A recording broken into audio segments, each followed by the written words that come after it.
We deploy AI models to generate complex systems, only to watch the architecture fracture in production. The code runs, but the logic fails. The immediate instinct across the industry is to blame the model. We assume the solution requires adding parameters, running more fine-tuning, or waiting for the next generation of foundation models to solve these so-called hallucinations. That diagnosis is incorrect. When an AI receives an incomplete specification, it is forced to fill the gaps with its best guess.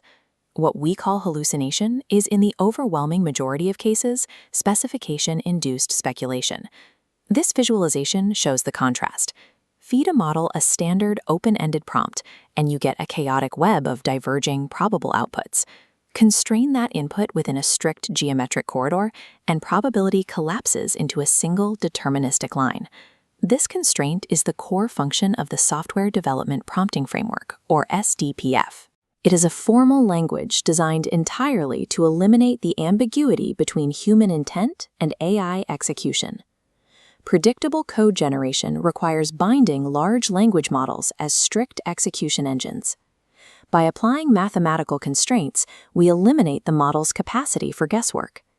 To achieve this bounded stochasticity, the SDPF does not rely on flexible developer guidelines. Every system is governed by three co-equal, non-negotiable structural requirements. Principle I is specification first. No code implementation can begin until the contract is fully drafted, complete, and locked. The specification operates as the absolute single source of truth. To enforce this lock, the framework relies on its core operational mechanism, the Technical Verification Gate, or TVG. This mechanism represents Principle 2, facts before execution. The TVG acts as an uncompromising filter. It blocks code generation until every technical fact within the specification is verified against live output. If facts fail to match the target environment, the prompt is rejected. Once the code is successfully built, Principle 3 applies to final deployment. Verification always. No release is permitted without a complete verification closure record. To be valid, that record must be signed by a cryptographic provenance key. Together, these three principles form a unified, continuous defense against AI speculation at every stage of the development cycle.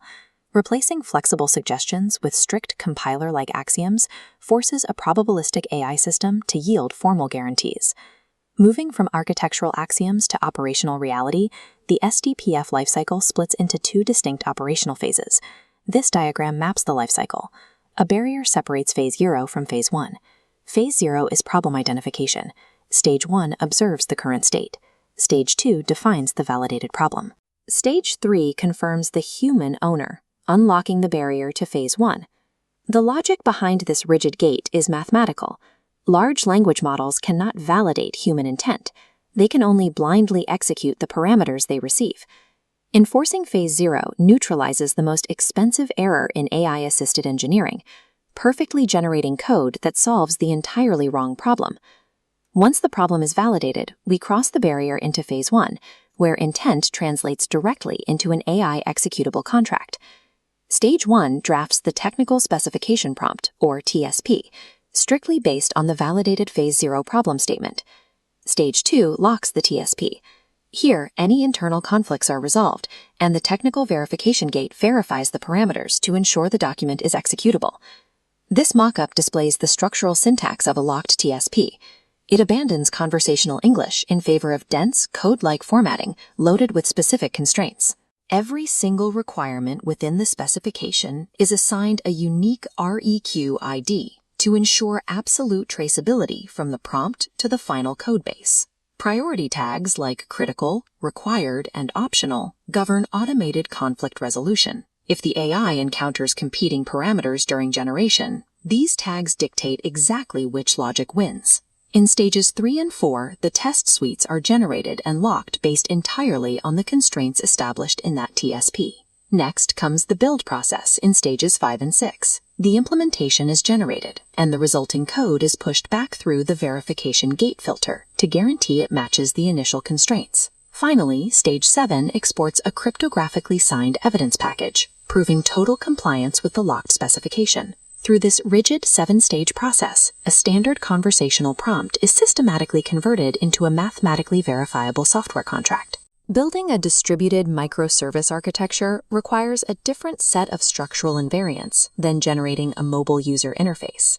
To manage this, the framework relies on 17 distinct SDPF styles. These are formally defined dialects optimized for specific classes of systems architectures. This matrix maps the framework's breadth, dictating AI specification priorities. Style 1 establishes operational parameters for APIs. Style 8 enforces resource limitations for embedded systems. Style 12 introduces a sovereign structural ledger for immutable audit ledgers. These specialized formats scale continuously, supporting everything from basic user experience generation up to universal recursive computation engines. Utilizing these specific dialects ensures the model is firmly constrained by the exact physical and logical laws of the target environment. This diagram illustrates the end-to-end SDPF process. The framework functions as a rigid compiler, forcing inputs through formal gates. This provides immediate leverage. Engineers do not have to wait for flawless AI models to build flawless software. By enforcing structural invariants and strict lifecycle gating, a mathematically complete specification effectively neutralizes the logic gaps that drive AI hallucination.